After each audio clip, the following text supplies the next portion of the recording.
of Denmark by William Shakespeare. With Graham Arthur Mackenzie as Hamlet, Graham Arthur Mackenzie as Claudius, Graham Arthur Mackenzie as Gertrude, Graham Arthur Mackenzie as Polonius, Graham Arthur Mackenzie as Horatio, Graham Arthur Mackenzie as Ophelia, Graham Arthur Mackenzie as Laertes, Graham Arthur Mackenzie as the first gravedigger, Graham Arthur Mackenzie as the player king, Graham Arthur Mackenzie as the player queen, and Graham Arthur Mackenzie as the ghost. Hamlet, Prince of Denmark.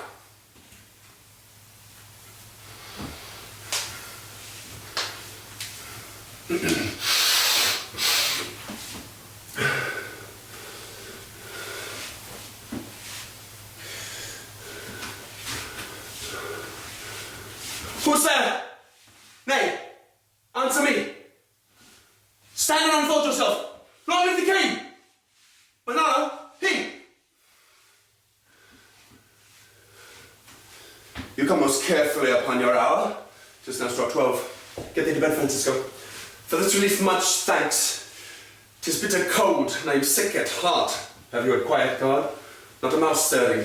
Well, good night. If you do meet Horatio and Marcellus, the rivals of my watch, bid them make haste. I think I hear them. Stand! Who's there? Friends to this ground, and liegemen to the Dane. Give you good night. Oh, farewell, honest soldier. Who hath leaved you? Bernardo has my place. Give you good night. Hola? Bernardo? Say, what? Is Horatio there? Oh, a piece of him. Welcome, Horatio. Welcome, good Marcellus. What? Has this thing appeared again tonight? I have seen nothing.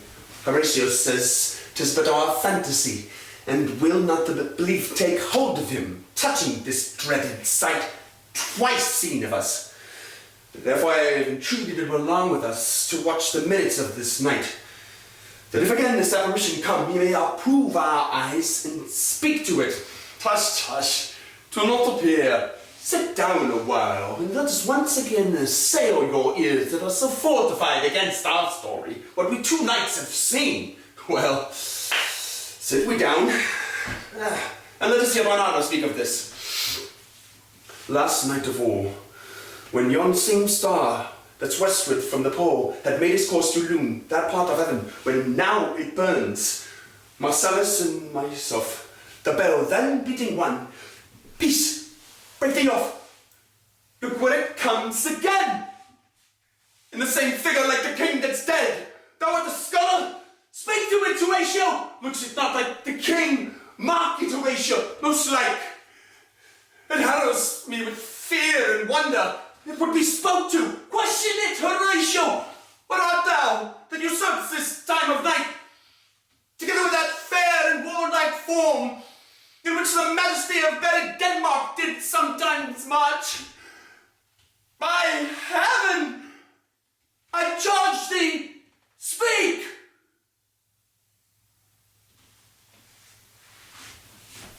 It is offended. See, it stalks away. Stay!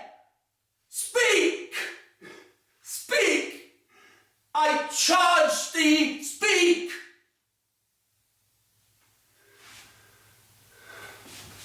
'Tis gone, and will not answer. How now, Horatio? You tremble and look pale. Is not this something more than fantasy? What think you want? Before my God, I might not disbelieve, without the sensible and true vouch of mine own eyes. Looks it like the king, as thou art to thyself. Such was the very armour he had on, when he the ambitious Norway combated. So frowned he once, when in an angry power he smote the steeled poleaxe on the ice. Oh, 'tis strange, thus twice before, and just at this dead hour, with martial stroke hath he gone by our watch, in what particular thought to work I know not. But in the gross and scope of my opinion, this bodes some strange eruption to our state. Good now. Sit down and tell me, he that knows, why this same strict and most observant watch so nightly toils the subject of the land, and why such daily cast of brazen cannon and foreign mouth for implements of war? Why such impressive shipwrights, whose sole task does not divide the Sunday from the week? What might this toil that this sweaty haste doth make the night joint labour with the day? Who is it that can inform me? That can I. At least the whisper goes so.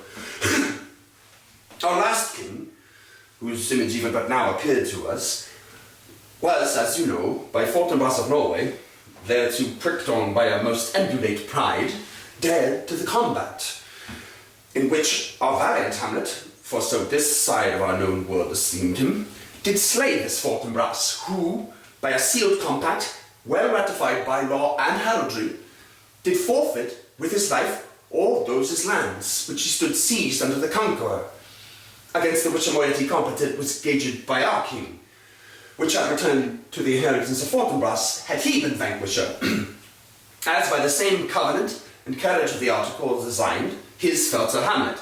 Now, sir, young Fortinbras, of an improved metal, hot and full, hath in the skirts of Norway, here and there, sharked up a list of lawless resolutes for food and diet to some enterprise that hath a stomach it, which is no other, and it doth well appear unto our estate, but to recover of us by strong hand and terms compulsatory those foresaid lands, so by his father lost.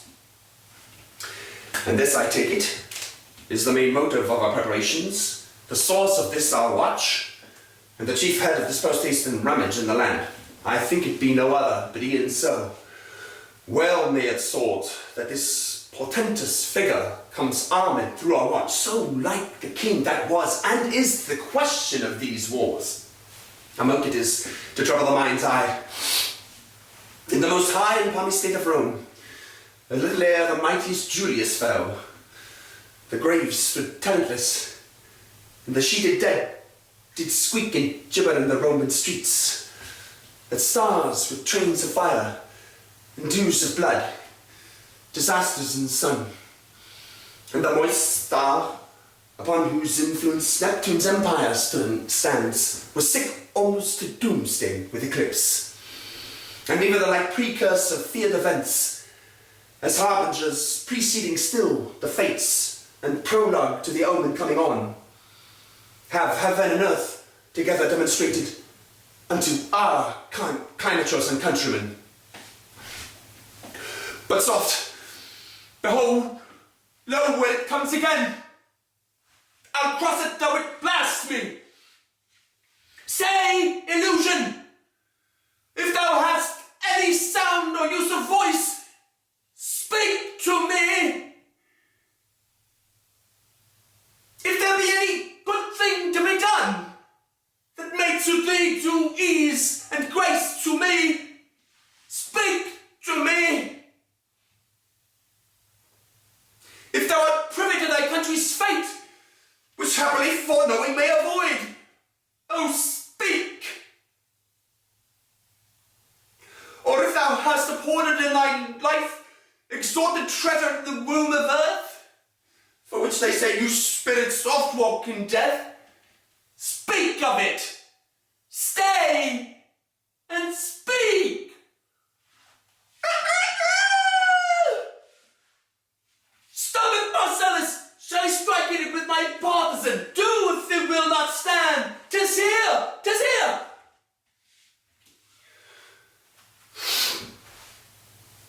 Tis gone. We do it wrong, being so majestical, to offer it this show of violence. For it is as the air, invulnerable, and our vain blows malicious mockery. It was about to speak when the cock crew, and then it started like a guilty thing upon a fearful summons.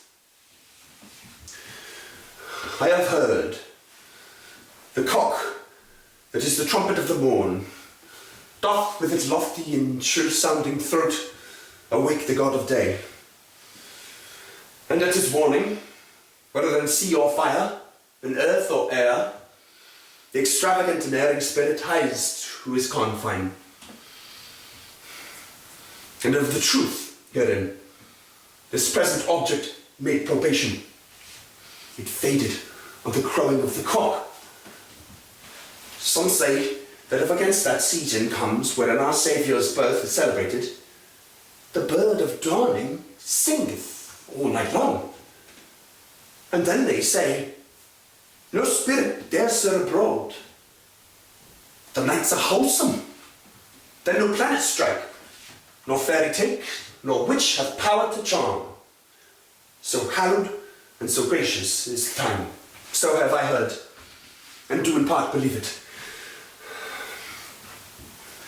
But look, the morn in russet mantle clad walks o'er the dew of yon high eastern hill. Break we our watch up, and by my advice, let us impart what we have seen tonight unto young Hamlet. For upon my life, this spirit, down to us, will speak to him. Do you consent we should acquaint him with it, as needful in our loves, fitting our duties? Let's do it, I pray. And I this morning know what we shall find most conveniently.